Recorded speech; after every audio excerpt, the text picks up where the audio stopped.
areas. All right, now to the severe weather in North Texas. These are live pictures from Runaway Bay this morning. That's an hour northwest of Fort Worth. Now, Wise County leaders confirm one person was killed last night. This area was under a tornado warning last night as well. So the storm left severe damage to several neighborhoods right now. It looks like our photographer, this is him right now, pulling up behind it, looks like a first responder, maybe a police officer vehicle on the side of the road right there. It's pretty dry and quiet right now, folks, but if you do have to head out the door, just be extra careful out there. You never know what you run into on the roadways out there. But just going back to this area, at least 20 families are out of their homes this morning.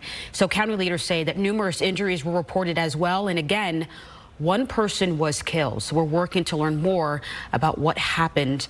Now, there is a press conference this morning at 9 a.m. where we hope to learn more about the situation as well as the cleanup efforts as well. So we're going to have that update for you on our website at fox4news.com and our Fox Local app. But let's head over to Springtown. So that's about a half hour northwest of Fort Worth. Take a look at your screen. The Parker County town just off Highway 199 is covered in storm debris this morning, including one home that lost its roof.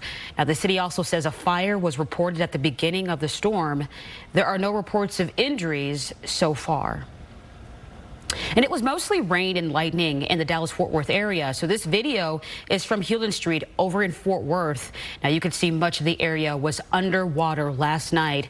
Now there are no reports of major injuries out there, but police, they did close off several roads to help avoid future problems out there. A whole lot of footage we got from a lot of our viewers out there. I mean, I heard the severe weather overnight. I was texting Kyle saying, oh my gosh, what's going on? Berkeley, I know you have a lot going on in your end. What is the latest on the severe weather that a lot of us saw overnight? Yeah, thankfully, most of us now quiet across North Texas after it's been, I mean, almost 12 hours straight of severe weather, and most of that actually falling in the heart of the Metroplex. Now you can see Doppler radar mostly quiet, but we've got eyes along the Red River. A lingering cluster of storms, mostly sub-severe, but one cell getting up and going that has a history of producing some hail. And that is the only warning we've got in effect for North Texas right now.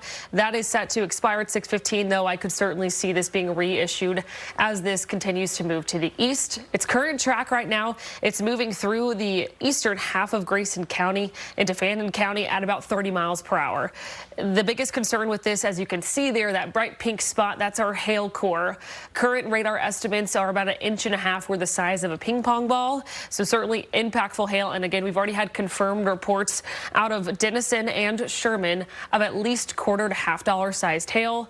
Again, though, this warned for a little bit larger 1.5 inches in diameter, moving to the east at 30 miles per hour. So we're looking ahead next 5 minutes for Bells, looking ahead closer to 6:30 for Ector, bottom 6:42, and that is if it continues to hold together. So eyes on the Red River, but again, the rest of us mostly quiet.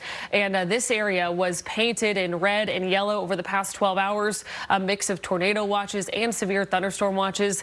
As of the top of the 6 o'clock hour, we are severe watch free. Thankfully, again, for the first time in over 12 hours as the severe threat really starts to wind down. So as we head through the rest of your Sunday into the afternoon, coverage is really low. However, I am going to watch for the potential for a few pop-up showers and thunderstorms late this afternoon. Again, 20% coverage may even be a little bit generous there, but we will see some afternoon heating that gets us back into the upper 80s, low 90s, and we've certainly got the moisture on hand.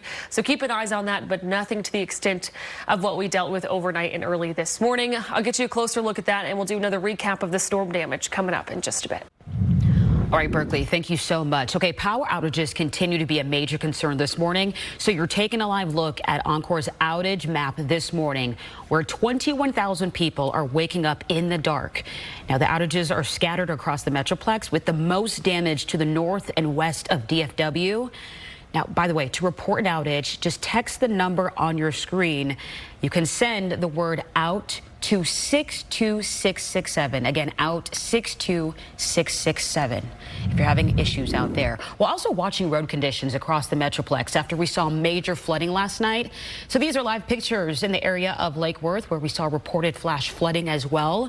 So you can see in this images, traffic is pretty light right now, but Interstate 820, the roads are wet, of course, but not seeing anything pretty significant out there. No significant problems on the roadways right now, but just still be extra careful. Give yourself some space and time. By the way, Fox 4 viewers have sent in several pictures and videos from the storm.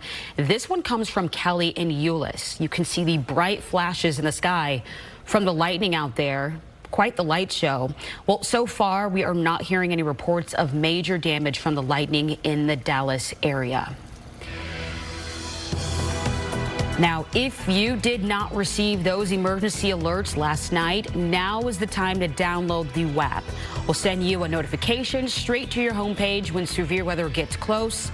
By the way, it's free to download in the App Store and offers our live radar right on your phone.